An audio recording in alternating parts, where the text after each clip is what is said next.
Olá, sejam bem-vindos ao Pode Interessar, um espaço de conversa, trocas, reflexões sobre temas que atravessam o nosso tempo e a nossa cidade. No episódio de hoje nós vamos falar sobre cultura, mas não vamos focar apenas em eventos nem programações. A gente vai um pouco além. A gente vai falar sobre identidade, território, política pública, turismo, memória e futuro. Aqui ao meu lado eu tenho a Lilian Lacerda, que é a nossa parceira já na Casa 44, artista plástica e professora. Bem-vinda, Lilian. Obrigada.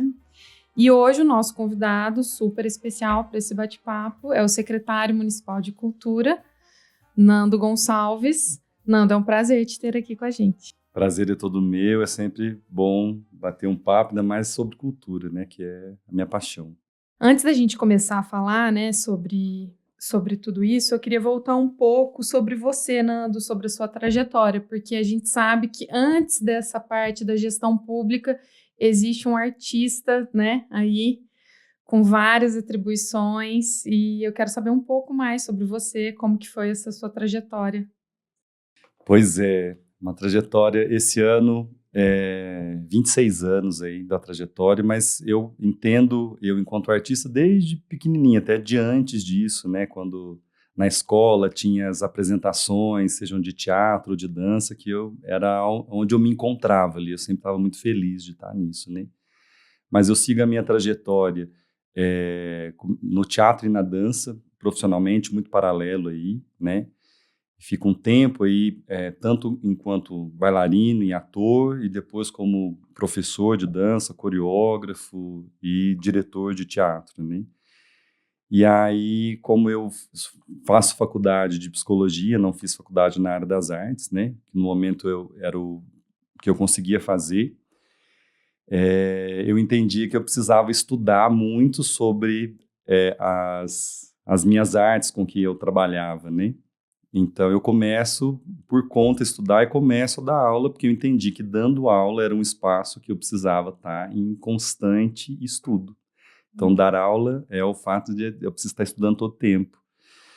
Então, isso me ajuda muito, assim, né. Tanto no teatro, começo cada vez trabalhar uma peça diferente para poder estudar os estilos diferentes de teatro, os momentos diferentes. Então, trabalho desde comédia dell'arte, trabalhando os textos de Shakespeare, trabalhando Sartre, que foi da minha monografia da faculdade, a espetáculos contemporâneos, né. E na dança a mesma coisa, assim, que eu me aventuro mais, toda a oportunidade que eu tinha de fazer cursos nessas áreas, enfim. E me aventuro também dentro da área do circo e também do cinema, do audiovisual. Eu sou uma pessoa curiosa. Acho que é isso, assim, a questão da arte também leva esse lugar da curiosidade, do estudo constante. E é Que isso. currículo, hein? Bailarino, coreógrafo, ator, diretor e agora gestor de uma secretaria de cultura. E o que te levou a transitar que ainda hoje, né, em todas essas, tudo isso ao mesmo tempo, né, dança, teatro, circo, cinema? É uma inquietude, que isso é individual, né? Começa desde muito cedo a entender que, para mim, a arte era até como processo de inteligência emocional, ou até mesmo era onde eu conseguia desenvolver o meu intelecto, né? Quando eu estava na escola, eu tinha super dificuldade com língua portuguesa, com a matemática, aquilo tudo era meio confuso para mim. Então a arte parecia que fazia sentido. Quando eu ia para a arte, a matemática fazia sentido, o português fazia sentido, as outras linguagens faziam sentido. E uma inquietude que é própria, né? Em alguns momentos eu me via mais enquanto artista, na ação. Depois da pandemia, me virou uma outra chavinha, né, de que só fazer, porque tudo se para, né, eu parei de dar aula, parei de apresentar, então eu começo a voltar mais para essa questão da gestão de cultura, né, então eu, logo após a pandemia, eu viro analista de cultura dentro do SESC, onde eu era instrutor, entro lá como instrutor de teatro, de dança, e viro analista de cultura, que é uma função de gestão, né, que é pensar a cultura, pensar a programação cultural, pensar uma curadoria.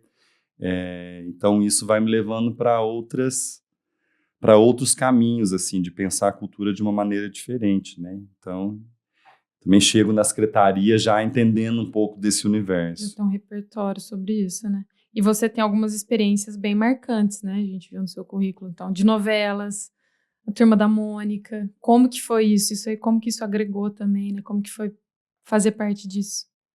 Também, tudo na minha vida meio que acontece meio que como surpresa, né? Mas, como eu dou aula há muito tempo, né? Quando Poços de Caldas, que é uma cidade belíssima, né? Ela cinematograficamente já está pronta, né? Pelas suas edificações. Então, todas essas montagens grandiosas precisam da questão das figuras humanas para entender que são gravações de lugares vivos, né? Então, no caso da figuração. E a figuração, você não consegue trazer ela de fora, né? Ela precisa ser produzida no local. Então, no primeiro momento, a minha primeira participação foi numa novela da Globo, de direção do Jorge Fernando, chamava Além da Ilusão, tinha Cláudia Raia, Tiago Lacerda, enfim, foi um grande movimento na cidade. Então, eles foram atrás dos professores de teatro que, num primeiro momento, convidar e fazer a seleção através de alunos de teatro. Porque muita gente que topa participar da figuração, às vezes não é porque quer ser figurante, né? É porque quer estar perto do artista, né? E a figuração é um trabalho que você tem que ficar lá o dia inteiro, você tem que ter uma paciência, você tem que ficar repetindo a mesma cena. Então, é também um trabalho, né? Então, eu entro nesse primeiro momento, eu já era professor de teatro no SESC, sou convidado a fazer esse casting aí da figuração. E aí, depois disso, toda vez que surgia, alguém sempre dizia, o Nando já faz disso. Então, depois teve o primeiro filme da Turma da Mônica, também já chegam direto em mim, aí eu faço esse casting e faço uma ponta no filme, né, como elenco de apoio. Aí depois disso, enfim, aí foi virando especialista. Aí depois nas outras montagens, no segundo filme, eu acabo ajudando mais ali na assistência de direção 3, que a gente chama que é quem faz a marcação da figuração em cena. E depois eu entrei como coordenador de figuração, que era a pessoa responsável pela montagem do casting, pelo pagamento dessa figuração, né? Enfim, foi uma experiência bem bacana, assim, né? Depois disso eu cheguei a produzir um curta-metragem, porque aí essa coisa de ficar entrando nesse outro Você vai universo, nessa aprendendo outra também, né? linguagem, né? Que legal. E você conheceu o Daniel Rezende? Conheço, é meu amigo. A É? gente troca, conversa ainda até hoje. Pra quem não, Encontrei com ele em São Paulo esses dias para trás. Pra quem não sabe, né, que tá escutando a gente, ele também foi responsável pela montagem de Cidade de Deus, Tropa de Elite, né? Sim, Que ele é legal. uma figura importante dentro do cinema nacional, né? Que bacana. Muito bom. E você acha o que muda pra você como artista, ocupando agora um cargo de gestão pública? O que muda você como artista nessa nova função? Eu, Nando, enquanto artista, muda uma série que o meu tempo fica mais dedicado à questão da gestão pública, não tem um tempo, eu não começo 8 horas e termino às 6, né? É um tempo extenso, né? Porque tem os equipamentos acontecendo, programação cultural acontecendo todo o tempo. Porque eu tinha uma vida enquanto artista, enquanto profissional, que era intensa, né? Então isso se diminui. Embora a primeira coisa que eu falo para o prefeito quando ele me faz o convite, que eu falo assim, eu não abro mão de ser artista, né? Eu preciso vivenciar. Então eu consigo ainda manter algumas coisas, né, bem menores, mas muda também o olhar a partir da gestão, né? Porque enquanto eu, produtor cultural, artista, eu olhava a partir somente do meu prisma, né, do que eu precisava resolver, do qual que eram os meus objetivos, hoje eu olho isso de uma maneira mais macro, né? Então, o entendimento muda, né? E vendo todas as possibilidades. Então, eu tenho aprendido. Esse ano foi um ano bem de aprendizagem, assim, né? Então, tem sido É uma interessante. adaptação, você fala. Então, você teve alguns desafios ali no começo, assim, provavelmente de gestão até de tempo mesmo, né? Com as suas outras atividades, né? Sim, sim. E entender como que estava o funcionamento de dentro da Secretaria de Cultura, o que é que precisava ser feito, e fazendo esses primeiros diagnósticos, assim, para a gente melhorar esse fluxo, né? Então, eu entendo que no primeiro momento a questão da comunicação, né? De como que quais são as funções da Secretaria de Cultura, o que que a Secretaria o que que são as obrigações dela para com a cidade, para com os artistas, né? E organizar isso. Tanto que ontem a gente teve a última reunião do Conselho Municipal de Cultura, onde a gente faz a apresentação de uma cartilha que é uma organização ali, explicando tanto para os artistas quanto para a população em geral, a função da secretaria, como que são os programas, como que são os processos de contratação, o que que os projetos de fomento, o que que é uma contratação por inexigibilidade, né, como que funcionam os equipamentos, as funções. Então, foi esse primeiro ano, um ano de reorganização ali e ajustes. Essa cartilha, né, não tinha antes, não existia. Ela não existia enquanto cartilha, enquanto um documento que a pessoa consegue acessar, e aí eu vou, como se fosse um manual, bem isso, assim, tá, então eu estou entendendo o meu projeto aqui, aonde que é que ele encaixa, como que é numa contratação, qual que são o caminho que ele faz dentro da prefeitura. Entender também o papel da secretaria para todo mundo como um todo, né, para a população. Sim. Eu acho que para algumas pessoas assim, né, como assim para mim, às vezes ficam algumas coisas meio nebulosas, uma secretaria às vezes na nossa cabeça se confunde com a outra. A Lilian também, acho que pode falar um pouco sobre isso, porque ela já teve algumas experiências, né, de estar perto ali com secretarias, né, de algumas cidades. E às vezes é meio confuso, né, também o papel, né, para a população. Eu acho que esse entendimento de como que funciona a máquina do governo, a população não consegue muito. A gente mesmo como artista, quando a gente entende depois que a gente está lá dentro, né? Exato. Mas eu acho que essa questão prática, né, como que você pode acessar esses trabalhos, de que maneira você pode estar presente ali e como eu posso te ajudar, isso é muito importante, né, porque torna tudo mais acessível.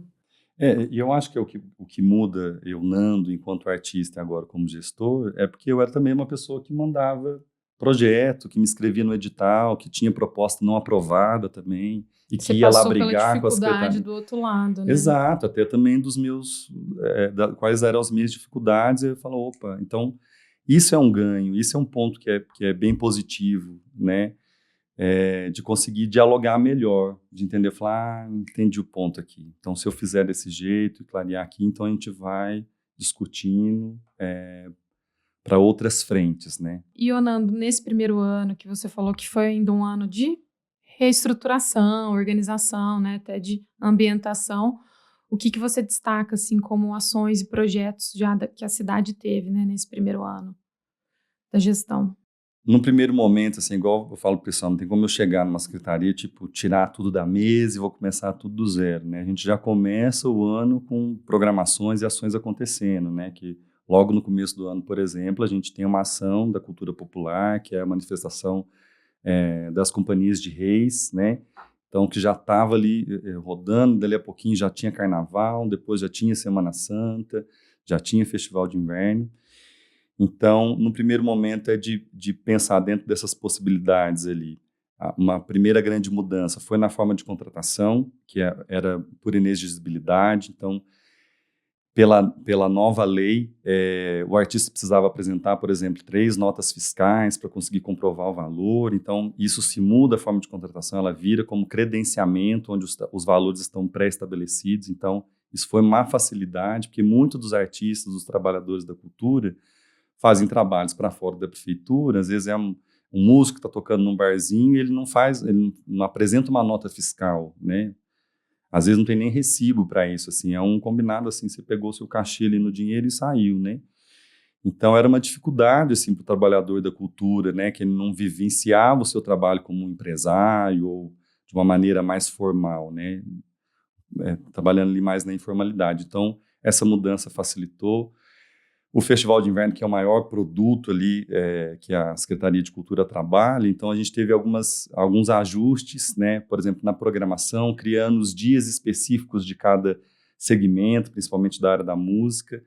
Isso a gente percebeu que teve um ganho, por exemplo, da própria população. Então a gente tem esse festival que acontece na cidade inteira, mas que com um acesso maior assim, da população, né? Lá na Zona Sul, quando a gente faz lá para eles o Dia do Pagode, que é uma atividade que a gente percebeu nos últimos anos, que eles tinham uma maior aceitação. Quando a gente estabelece isso, a gente cria um movimento gigante lá no Parque Ecológico nesse dia. E no festival acontecem programações simultâneas na cidade toda, então tudo que estava acontecendo estava com o público, estava com uma demanda bacana, então... Realmente é um festival bem esperado aqui em Poços, né? Sim, e agora em 2026 é a 30ª edição, então a gente já está pensando, trabalhando para ser uma edição especial. E você pode participar, Lília? Na verdade, sempre como plateia eu participo, né? Uma coisa que eu queria observar, Nanda, é que assim, uma das grandes dificuldades que eu senti quando eu estive perto de secretarias e tudo, onde eu morava, é que existe uma política muito ruim, na minha opinião, é de que as coisas duram 4 anos e que depois de 4 anos a gente tem que fechar a gaveta e começar de novo, né? Então, isso que você falou, eu já cheguei com projetos em andamento que eu não tinha como desfazer, obviamente, né? Porque essa política precisa mudar. Quando uma cidade elege, então, um político que é de um outro partido completamente diferente, opositor àquele que estava, a tendência, e eu vivenciei isso, é começar do zero. E isso é horrível, porque assim, eu me lembro de estar numa situação que alguém chegar e falar, não, a gente vai fazer isso, isso, isso. E eu falei, gente, para aí, isso aí já foi feito, deu errado. Vocês não pararam para ouvir. Como assim, né? Vamos esquecer tudo que o outro fez? Se você estabelecer que tudo que você fizer precisa ter 4 anos e ser feito em 4 anos, ações importantes vão deixar de ser feitas, porque tem coisas que você precisa plantar uma semente e esperar um bom tempo para que aquilo venha dar um resultado, né? Não dá para ficar inventando a roda, né? Já tem coisas acontecendo e até de experiências. É importante que se olhe para o que teve para trás, né? Até para pegar experiências de sucesso e de fracasso, para não se repetir e de repente melhorar. Eu tenho bem esse entendimento, assim, de que meu lugar ali é passageiro e de que precisa ser trabalhado coisas que vão para continuar. Também foi uma fala minha com o prefeito, falando, eu quero trabalhar para dentro da Secretaria de Cultura para que quando eu não estiver aqui, eu encontre o melhor cenário, porque não vou deixar de ser artista. E você vai estar no outro lado depois, né? Exato, e aí eu quero... Você pode voltar também em algum momento. Eu quero encontrar o melhor possível, né? E aí eu acho que isso ele ficou até mais, falei assim, nossa, foi um acerto aqui com o Nando nesse sentido, porque é isso, quando eu estou pensando nos editais ou as funções que precisam ser feitas, porque eu quero encontrar ali depois um melhor cenário, né? E teve algumas coisas que a gente viu aí que aconteceram, né? Você falou dos editais, então teve algumas mudanças também nos editais que a gente acompanhou. Sim. Teve a questão das comissões da PNAB também. E teve também essa semana foi uma cerimônia, né, bem legal, que foi uma homenagem, e aí vocês elegeram algumas entidades, alguns no coletivo. Fala um pouco mais pra gente no geral, para o pessoal entender. Esse foi um edital da Cultura Viva, ele faz parte da Política Nacional Aldir Blanc, né, do ciclo 1, é um edital que premia os pontos de cultura. Poços de Caldas, antes desse momento, não tinha nenhum ponto de cultura cadastrado, né? O ponto de cultura, só para explicar rapidamente, são espaços, organizações que trabalham desenvolvimento cultural de cunho comunitário. Então, é uma atividade que acontece num bairro X, que de repente é uma movimentação de cultura popular, ou alguma manifestação que acontece independente do poder público,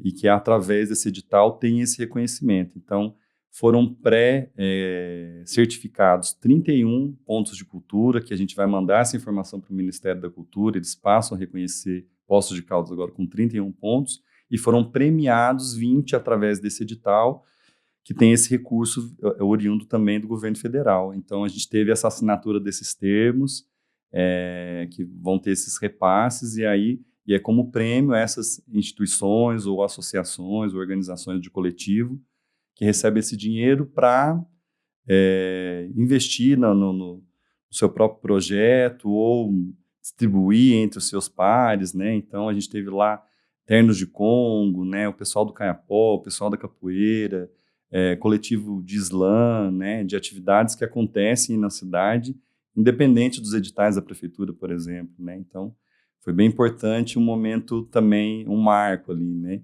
Para a cultura de Poços. Isso eu achei bem legal, inclusive essa questão do reconhecimento dessa cultura tradicional de Poços, que poucas pessoas às vezes sabem que é uma cultura tradicional de Poços, né? No dia que a gente fez a abertura, que a gente falou muito sobre isso, a Lilian ouviu muitas pessoas que estavam aqui falando sobre a questão da congada, sobre várias manifestações culturais que sempre ocorreram aqui em Poços, e que não que estão esquecidas, mas que às vezes não tem esse espaço mais. Sim. E esse tipo de projeto e esse edital é muito importante, porque você devolve um pouco mais de visibilidade, né? Uhum. E que é muito importante, né? Porque, na verdade, é o que conta da nossa história, né? Cultura é tudo aquilo que continua e que prolifera, né? Quando a gente vai falar de agricultura, né? A cultura do arroz, do feijão, que é essa coisa do ciclo, né?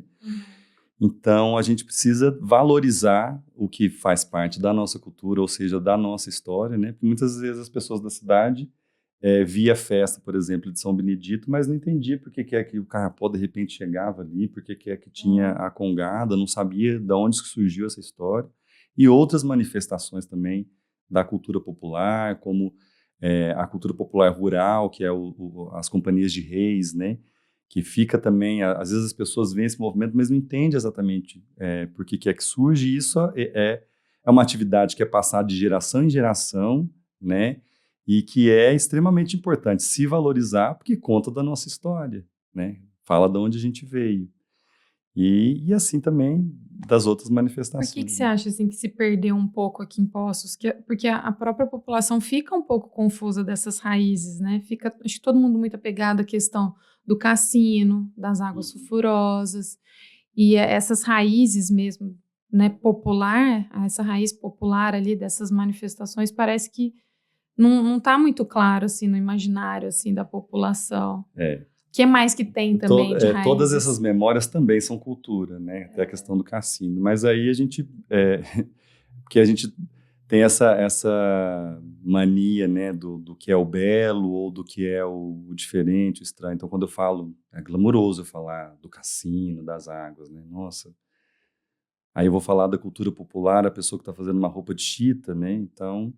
E uma outra questão, a gente até estava conversando ontem, da importância de vincular a questão da cultura também com a educação. Se eu já trabalho como uma matéria, de repente, das escolas de Poços, a questão da cultura popular, da cultura local, isso já se torna algo natural, né? Eu entendo por que eu tenho um feriado no dia 13 de maio aqui na cidade. Por que é feriado, né? Ele vem através de uma manifestação cultural da cidade, né? Então, eu acho que se tivesse isso vinculado também nos livros de história, como tem as outras políticas que alguém pensou em algum momento, né? Vamos colocar aqui já nos livros de história a questão das águas termais do cassino, né? Então, é o trabalho que precisa ser feito daqui para frente, que já tem sido feito nos últimos anos, de uma valorização maior aí da cultura popular, mas precisa estar mais vinculado aí com a educação. Eu acho que tem aí uma questão importantíssima aí, que é assim, a voz da minoria, né? As minorias não são privilegiadas ainda no mundo inteiro, não é só aqui, né? Então, assim, quando falar, por que as pessoas não sabem, por que acontece as folias de reis? Porque é uma minoria, e a minoria não tem voz, né? Cabe ao poder público dar voz a essas pessoas. Porque você pode até não se identificar, se eu vivi nessa cidade e não participei, pode ser que eu me identifique até mais com o cassino, sim, é natural isso. Mas eu preciso saber que nessa cidade tem uma outra comunidade que tem uma cultura e que está perto de mim e que ela precisa ser valorizada para a identidade dela, não é para mim, não. É para aquele ser humano ali ser reconhecido na diversidade, na importância da cultura dele. Não é para me satisfazer. Não é porque eu preciso saber da história dele, é porque aquele ser humano ali precisa ter voz. E ele faz parte do MEI, né? Porque a gente está falando de atividades que são coletivas, né? Não são individuais, né? Então, essa responsabilidade da salvaguarda, né, dessas manifestações são importantes de responsabilidade nossa, né? Então... E você acha que está tendo uma precaução? Assim, até você falou desse link de fazer da cultura com a educação, está tendo um movimento para ter isso um pouco mais aqui nas escolas, aqui mesmo, talvez. Sim, implantar, né, isso, né? Tem alguns movimentos que já são feitos, né? A gente tem um dos programas da Secretaria de Cultura ligado diretamente com a Secretaria de Educação, e que a partir disso, que são movimentos que têm dado certo, a gente começa a ter brechas para trabalhar outras questões, né? Então eu tenho conversado muito, dividido, eu tenho uma relação muito bacana assim com os outros secretários, e tenho trocado muito, por exemplo, com o Marcos, que é o secretário de Educação, sobre essas possibilidades da cultura estar inserida também em outros cantos, né? Seja nas atividades com o PMJ, por exemplo, né? Que é do contraturno escolar, para desenvolvimento de outras atividades culturais, né? Então, tem crescido, né? Essa questão histórica, que para mim eu acho que é extremamente importante fazer parte da matéria também, né? Então, a gente vai falar sobre a Congada e o Kayapó aqui na aula. Mas por que eu vou saber disso tudo? Porque faz parte da história da cidade onde você mora, né? Para entender por que é que tem o feriado, por que está tendo essa manifestação acontecendo no meio da cidade, né? Assim como a gente precisa ter contato com qualquer outro tipo de manifestação que é do coletivo e que se repete, né? Não é porque está valorizando mas eu não gosto ou não concordo com isso. Mas são as pessoas, né? A nossa obrigação enquanto poder público é atender a população como um todo. Então, todas as manifestações são bem-vindas e são valorizadas, independente da crença, do credo. Se é uma manifestação coletiva e de continuidade, é cultura. E eu acho que a gente estava comentando aqui antes de começar a gravar, né, uma coisa importante, que essa dissociação ou essa fragmentação que o ser humano fez, né, a partir ali do Renascimento, né, isso vem de muito tempo, né, essa dissociação assim de matérias, né, isso é uma coisa, aquilo é outra, não é verdadeira, porque a cultura às vezes educa muito mais que a aula, a sala de aula, né? O papel educador da cultura, as coisas estão juntas e a gente comentava exatamente isso, porque o ser humano é um ser integral, ele aprende muito mais no mundo, muitas vezes, do que na escola. A gente sabe disso, quantas vezes que a gente chega no final e fala, putz, mas eu não lembrava disso nem daquilo, porque não marcou, porque são coisas que estão muito assim, direcionadas à tua parte racional, e o ser humano aprende muito mais pelo emocional. Isso são pesquisas científicas. Se a gente lê lá o Mistério da Consciência do Antônio Damasio, a gente vai ver que o cérebro humano ele funciona como uma narrativa. Ele funciona como um filme, não como uma fotografia. Então, quando você há um conhecimento, acrescenta uma história, uma narrativa que te inclua, né, que te coloque no teu lugar social, na tua vida, né, foi o que o Paulo Freire fez, né, então vou ensinar as pessoas, mas vou ensiná-la a contar grão de feijão e saco de arroz, porque eles trabalham com isso, então não adianta eu ficar inventando uma história de contar alguma coisa que está totalmente fora da realidade do ser humano, porque ele não vai memorizar isso. Tanto o aprendizado como a memória dependem da emoção.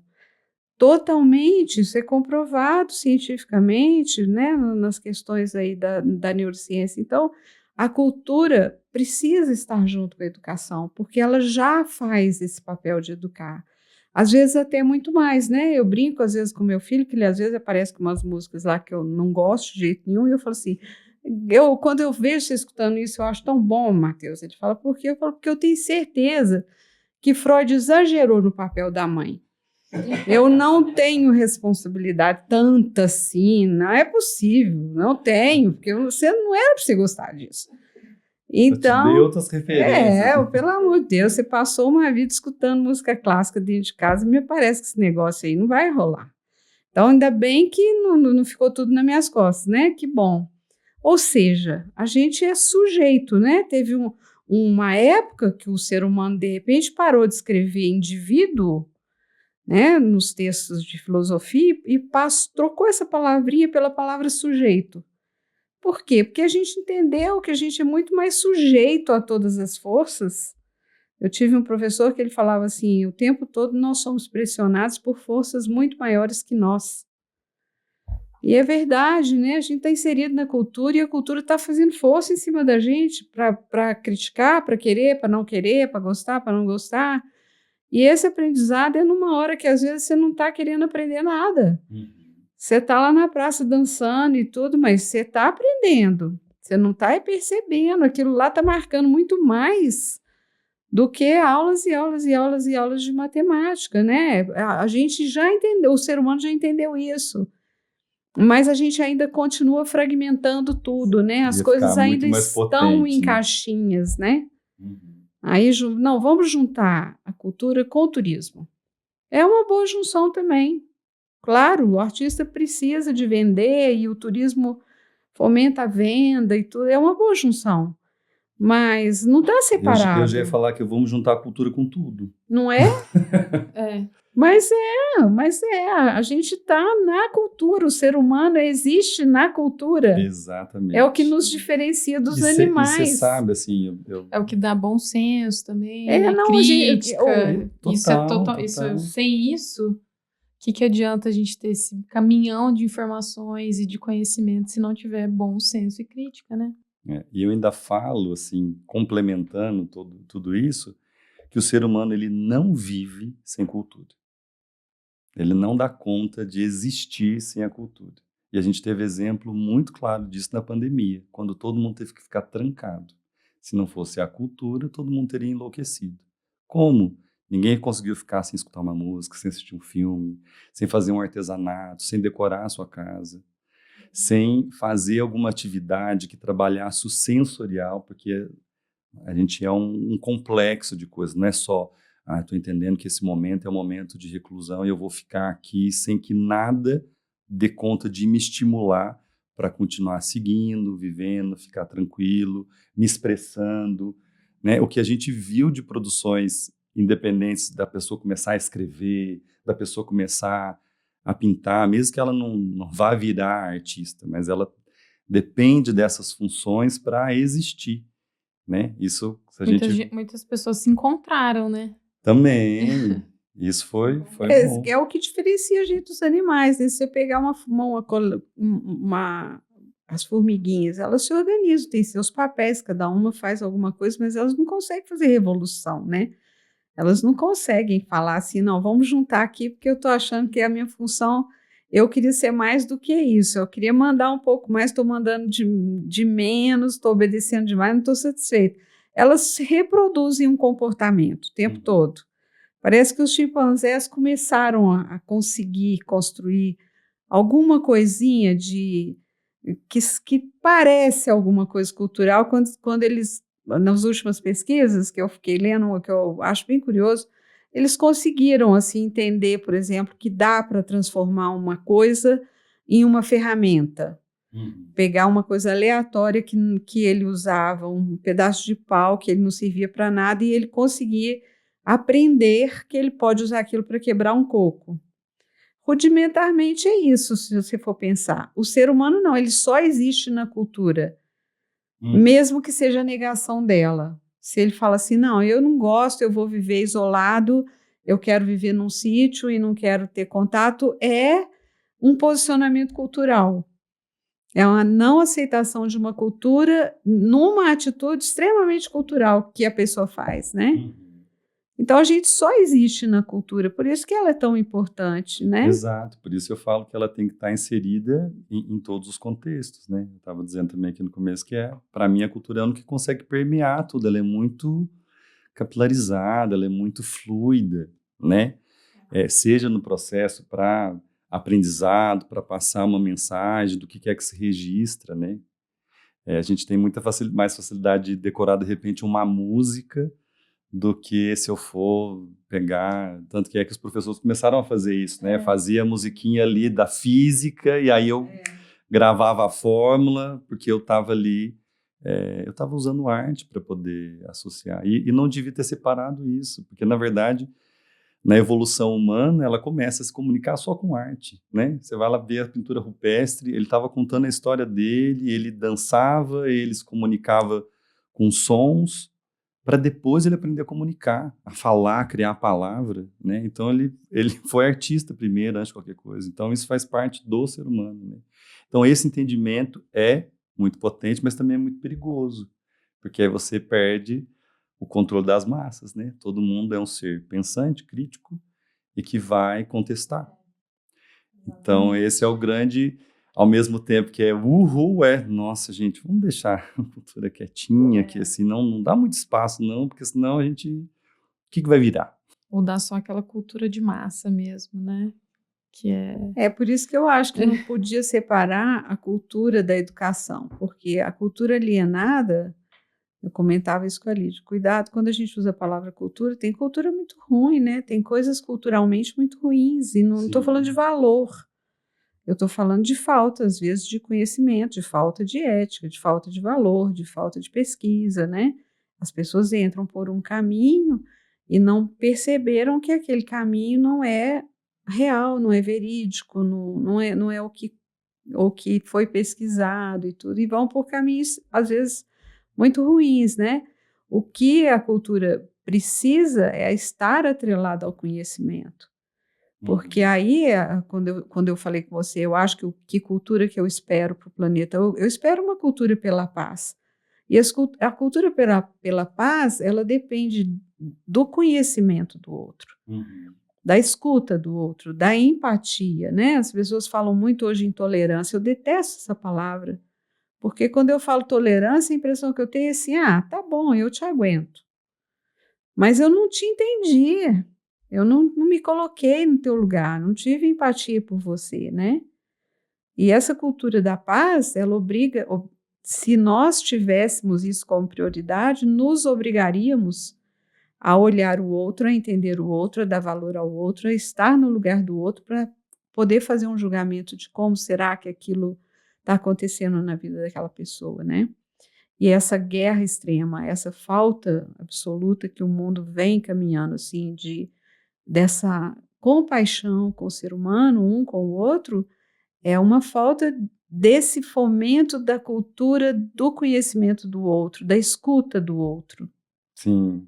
Porque tudo aquilo que eu também não conheço, eu começo a ter medo e começo a querer... Negar, né? Negar. Cria um ódio, né? Uma cultura de ódio. A gente voltando de novo aqui para Poços, né? Pensando que Poços é uma cidade que veio desenvolvendo muito no turismo e é difícil a gente não fazer uma relação, né? Da parte cultural com o turismo.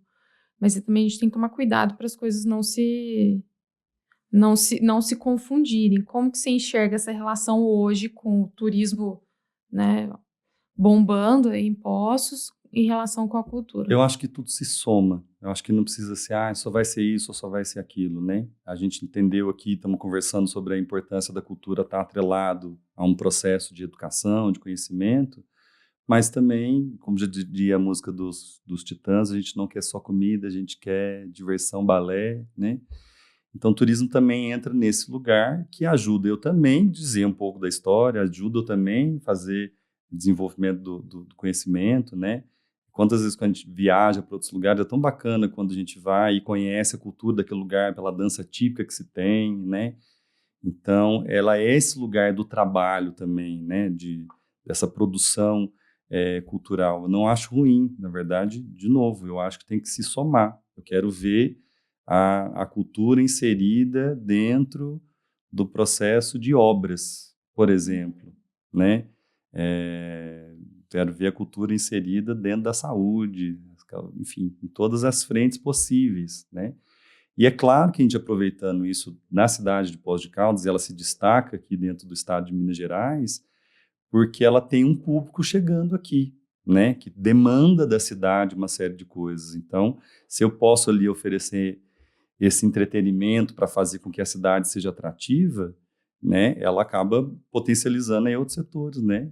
E a cultura também, no sentido do trabalho artístico, né, dessa produção cultural, ela acaba movimentando uma cadeia gigantesca, que não é só o artista que está trabalhando, né? Então, é importante também olhar nesse setor com esse cuidado. Não tem que ser só isso, né? A cultura não precisa ser só entretenimento, né? E você falou uma coisa bem legal, porque quando a gente viaja, né, não são todas as pessoas, mas eu acho que a maioria das pessoas fica muito instigada em querer saber o que é a cultura local, né, para o lugar onde você vai. E a gente quer saber realmente a identidade dali, né? A gente até falou sobre a questão das raízes de Poços. Você enxerga que o turismo está favorecendo a cultura local mesmo, tem alguns ajustes para isso, tem uma movimentação para isso, né? Para favorecer a cultura e a identidade da cidade. Esse próprio movimento, por exemplo, dos pontos de cultura ou a valorização da cultura popular, né? Hoje você vai ver, por exemplo, né, nesse período de festividade de maio, que não é só lá no dia 13, né? No dia 2 de maio tem a abertura lá da Capelinha de Santa Cruz, então tem a procissão da cidade acontecendo, né? Eu acho que a gente pode encontrar momentos para em outros momentos do ano a gente consiga ver, de repente, a congada passando na rua, né? E é isso que, assim, as pessoas que vêm de fora querem ver isso, né? Assim como a gente vai para uma outra cultura, eu fico feliz de poder conhecer. Às vezes a gente fica meio assim, eu queria estar vendo outra coisa, né? Mas isso é importante para a valorização da nossa identidade. E eu acho que para criar trabalho também, né? Dinheiro, porque o artista tem dificuldade em colocar o produto. Então, é importante para o artista que isso faça parte do movimento comercial da cidade, Com certeza. que é uma época que ele pode também ganhar dinheiro. Eu acho que essa troca, um aproveita né? do outro, mas é uma troca, Lógico, né? né? Se beneficia eu vi um aqui do na outro, praça né? uns shows aí com artistas locais super bacana, então pessoas muito bacanas e tudo, e eu acho que fomentar isso é importantíssimo, né? Sim, a cadeia produtiva cultural da cidade, ela precisa estar ali em ação também, né? E agora pegando um gancho mais para o futuro, né? Final de ano, momento de reflexão. Imagino que vocês devem estar fazendo vários planejamentos, né, dentro da prefeitura. O que é o olhar ali para o próximo ano? Quais áreas que precisam, que vocês identificam, né, que precisam de uma atenção maior, investimento maior? Já está tendo alguma movimentação desse tipo? Sim, como eu falei, a gente teve a reunião ontem do Conselho Municipal de Cultura, onde a gente faz a apresentação dessa cartilha, né? Nesse ano de 2026, a gente tem a criação do novo Plano Municipal de Cultura, porque o plano ele dura durante 10 anos, né? Então, faz 10 anos da criação do primeiro Plano de Cultura da cidade, né? Então, a gente já tem essa função para começar aí o que a gente espera e planeja para os próximos 10 anos para a cultura, e é isso que norteia a Secretaria de Cultura, e é isso extremamente importante, porque, independente de quem esteja, quando eu sair, a pessoa que entrar, ela precisa ser norteada por essa política de cultura que já existe, por esse plano que já é pré-determinado, para não entrar nenhum doido e falar assim, vou fazer diferente, né? Porque é uma lei, né? Então, tem a criação desse plano agora já no começo do ano, e o trabalho intenso para levantar os recursos para reforma e manutenção dos equipamentos de cultura, assim, que é também o meu desafio, assim, o compromisso. Eu quero sair dessa gestão vendo o Complexo Cultural da Urca completamente restaurado, né, modernizado, né, o Museu Histórico Geográfico também, assim, né, que é um equipamento extremamente importante da nossa cidade. Então é isso, assim, tem vários planos para o futuro, assim, para a semana que vem, para outra. Mas vamos construindo. A cultura se constrói coletivamente, mas esses já são movimentos importantes, né? Imagina, se construir um plano para os próximos 10 anos, né? Muito então é um compromisso legal importante. isso, né? É você se preocupar realmente Bacana. com a cultura da cidade, né? Não só com o seu, igual a Lília estava falando. Com a sua gestão, né? Só com a sua gestão, né? Deixar algo mais profundo. E você entende que Poços pode se tornar um polo cultural regional? Porque Poços já é uma cidade que acontece muitas coisas no público, privado, né? Poços já é um polo cultural. Também acho. E é Eu uma acho referência do estado de Minas Gerais e é conhecido nacionalmente. Na semana passada eu estive em Belo Horizonte, estava tendo a caravana do MINC, né, e também a caravana federativa, que vai todos os ministérios, mas a gente teve um encontro com o Ministério da Cultura, e eles conhecem a cidade, assim, sabem do que a gente está fazendo. E proporcionalmente falando, assim, do número de dinheiro investido, a partir do número de habitantes que a cidade tem, a quantidade de ações culturais que a gente se compara à capital, a Belo Horizonte. Que legal. O estado de Minas Gerais, o estado que tem o maior número de cidades do país, Poços de Caldas, se compara a Belo Horizonte, proporcionalmente falando, né? Então, isso é uma baita de Baita uma orgulho. resposta, um baita orgulho, mas também é do desafio, porque cresceu muito o número de fazedores de cultura na cidade. A gente precisa correr atrás para que o investimento acompanhe esse crescimento, né? A gente vê muitas pessoas que vêm de fora, vêm para Poços e falam assim, nossa, a gente vê a política cultural acontecendo, né? A gente vê todo final de semana está acontecendo alguma coisa. Exatamente isso. Mas para Eu quem ia está no falar meio isso ainda fala todo assim, eu final de quero semana. mais, eu preciso de mais, né? Tem gente que ainda está ficando de fora, né? A cidade está demandando, né? As pessoas da cidade estão demandando cada vez mais. A Lília falou isso quando ela veio para cá, né, Lília? Que Aham. você já achou que a cidade estava acontecendo muita coisa. Sempre já, achei. né? Aliás, foi o que me atraiu para cá, né? Porque acontece coisas demais. Eu acho que desde sempre, e é famoso, a gente, todas as vezes que eu falo, estou mudando para Poços, alguém fala, nossa, lá acontece tanta coisa, né? Às vezes eu quero ir embora, eu não vou, porque tem alguma coisa que vai acontecer de novo. Eu falo, não, mas eu ia embora, não, mas eu não posso ir. Então, eu acho que nesse aspecto, assim, eu acho que posso estar de parabéns. Eu acho que já é um marco aqui nessa região. As pessoas ficam esperando esse festival de inverno, música nas montanhas, né? Eu acho que, nossa, eu acho que a cidade está de parabéns. E acho ainda, falei, e vou repetir aqui, né, que dar espaço para o Nando numa secretaria, isso é muito bacana, porque não é toda gestão política que quer ter artista no seu staff, né? Porque os artistas são famosos criadores de casos. Pois é. São rebeldes, né? Não são pessoas que são fáceis de serem manipuladas, né? Então, eu acho que isso já é assim, né, uma coisa bacana da prefeitura ter dado esse espaço para você, Nando. Manda aí um beijo, um abraço aí também para o prefeito Paulo Ney, que foi corajoso o suficiente para fazer isso, né? E eu acho que já é um ganho, né? Porque a gente Já, permite com outras certeza. discussões ali, outras provocações. Trazer uma pessoa que teve a vivência, né? Do outro lado, né? Sim. E que seja uma nova cultura, né? Para quando eu sair, de repente, vem uma outra pessoa que também tem ali a sua vivência, de repente, por outras perspectivas, mas também do setor. E pensando nisso, Nando, você falou um pouco mais, já deu uma prévia, né, sobre isso, mas o que legado que você quer deixar para a Secretaria de Cultura? O meu legado é que eu quero que as pessoas, a população de Poços de Caldas, reconheçam o quanto elas merecem ter acesso à cultura. Porque muitas vezes, quando a gente vai numa periferia distante, parece que a cultura ainda é um lugar isso não tem a ver comigo, ou eu nem mereço isso, né? Porque às vezes a cultura vai ficando nesse lugar, seja talvez até historicamente, pela forma, Meio supérfluo, né? Talvez, né? Não, acho que parece que é uma coisa de elite, né? Eu trabalhava num projeto em Varginha, lembro disso perfeitamente. Um projeto muito grande da universidade que eu trabalhava, e a gente ia em cidades distantes. Tinha uma cidade que eu ia, que eu atravessava de balsa e depois andava 60 quilômetros na terra para chegar lá. Eu me lembro de atravessar assim, manada de búfalo para chegar nesse lugar. E aí a gente chamou eles para assistirem uma peça de teatro no Teatro Capitólio, em Varginha. Eram 1.500 alunos e tinha palestras e tal, e tinha uma peça de teatro. E uma das minhas alunas, desse lugar distante, chegou na entrada e olhou para mim e falou assim, eu posso entrar? Por quê? Porque o Teatro Capitólio é um prédio assim extremamente bonito e sofisticado, né? Tapetes vermelhos, poltronas vermelhas.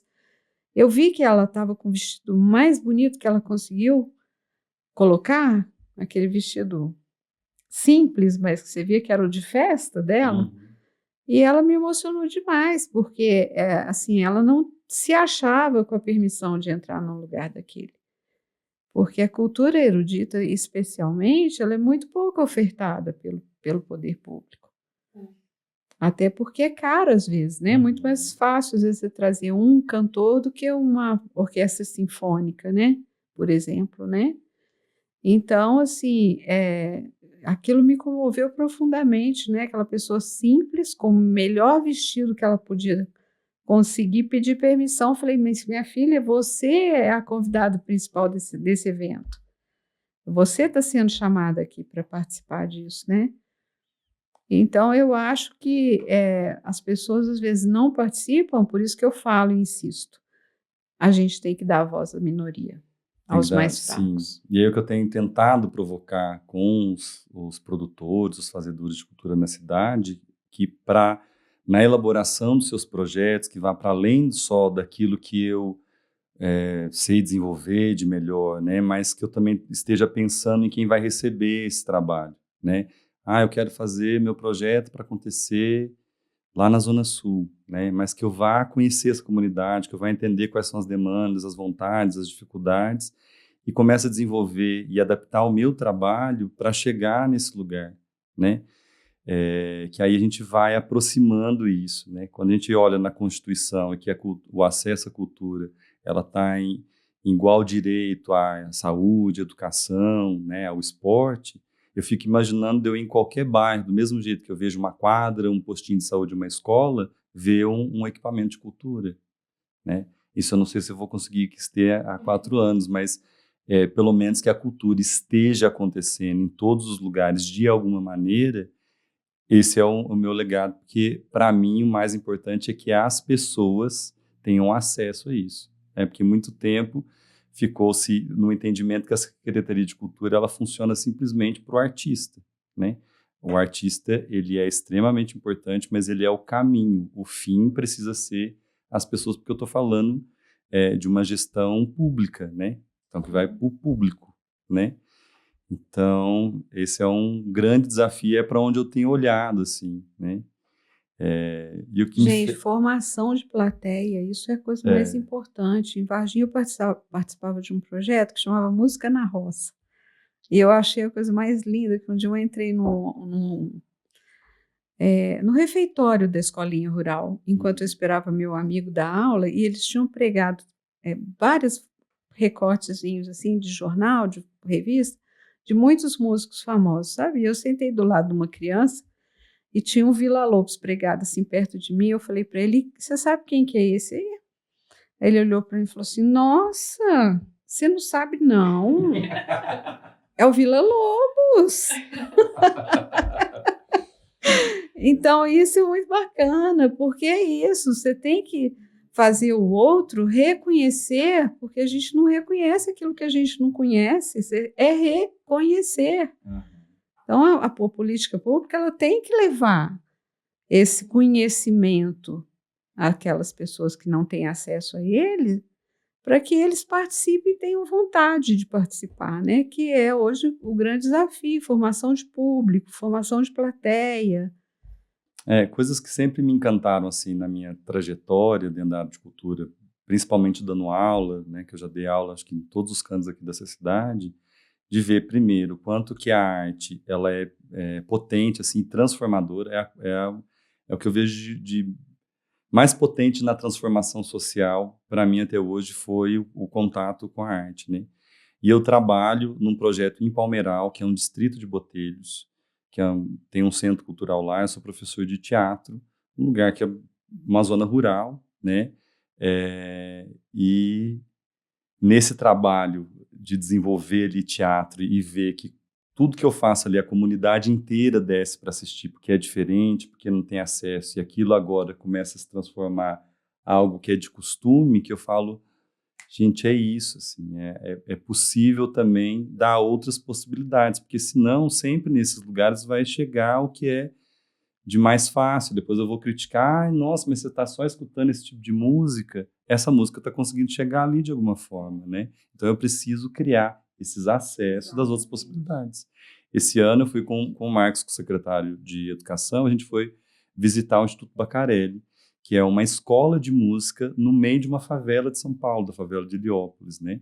E é de música erudita, e só produzida pela população, pelas crianças da favela de Heliópolis.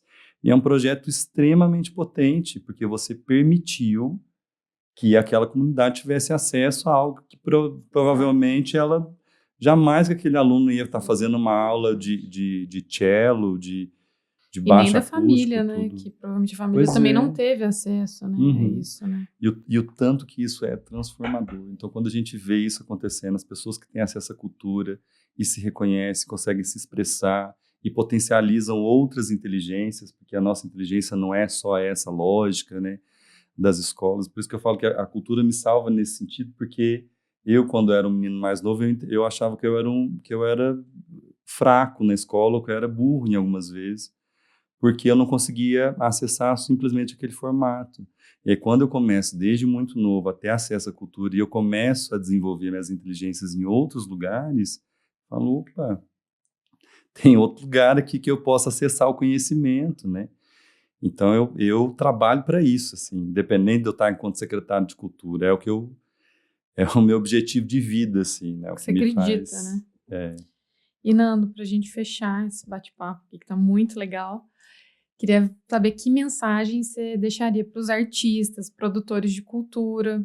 Eu me coloco nessa posição ali de produtora, talvez, porque a gente está aqui numa casa que o intuito é desenvolver arte e cultura também, então é bom a gente ter essa visão do seu lado como gestor e tudo isso aqui, né, é um aprendizado muito grande. repetindo o que eu disse aqui, eu acho que eu preciso pensar para quem eu quero entregar o meu produto, assim, para quem eu estou fazendo a minha arte, sabe? Não porque eu estou fazendo, mas para quem. Eu acho que isso muda um pouco a ordem das coisas e eu acho que cresce mais. Então é isso, assim. Eu acho que eu aprendi isso muito com o teatro, né? Porque toda vez que o artista cênico como um todo, você produz algo, e a arte em geral, você produz algo para alguém, né? Eu falo que a arte é o ato de entregar um presente para alguém, né? Então, eu não entrego um presente para um outro se eu também não sei o que o outro quer receber de presente, né? Porque, de repente, o meu presente pode ser uma ofensa para o outro. Então, quando eu tenho um cuidado de saber o que o outro está esperando, eu entrego o melhor presente, né? E quando eu estou falando de presente, essa sensação de ser presenteado, isso é algo que me alimenta também a alma, né? Então, é o meu recado, assim, cuidem de quem vai receber o seu presente. Que lindo, lindo. Lili, você? Então, eu Complementar achei essa legal ele falar mensagem isso, linda. porque antes da gente começar a conversar, eu falei para eles da questão da escuta, né? Que tudo começa pela escuta, e é isso que você está falando. Então, o que eu posso dizer é que eu desejo a você o maior sucesso, que 2026 entre com essa possibilidade de você ampliar essa escuta e ampliar esse público que precisa de ter acesso a alguma coisa que eles não tiveram ainda. Não é só repetir aquilo que eles já sabem fazer, né? É porque a arte tem esse poder incrível, né, de aumentar os horizontes, né? E para a Lídia que ela fique firme aí na produção cultural, né? Tô aprendendo Para bastante, ó, que a gente já faça muita coisa bacana. aprendi a ter um outro olhar agora com o Nando, que realmente é transformador também escutar, né, e ter essa outra visão, esse outro pensamento. Gente, muito obrigada, Nando. Eu desejo sucesso enorme nessa caminhada aí como gestor público na cultura, que você consiga concretizar todos esses planos, né? E Lilian, que você também continue aqui com a gente até o final. Tô agarradinha. Tô agarradinha. É isso, gente. Muito obrigada, viu, pelo tempo de vocês. Foi muito bom o nosso bate-papo. E a todos os ouvintes do Pode Interessar, muito obrigada por ter assistido até o final e até a próxima.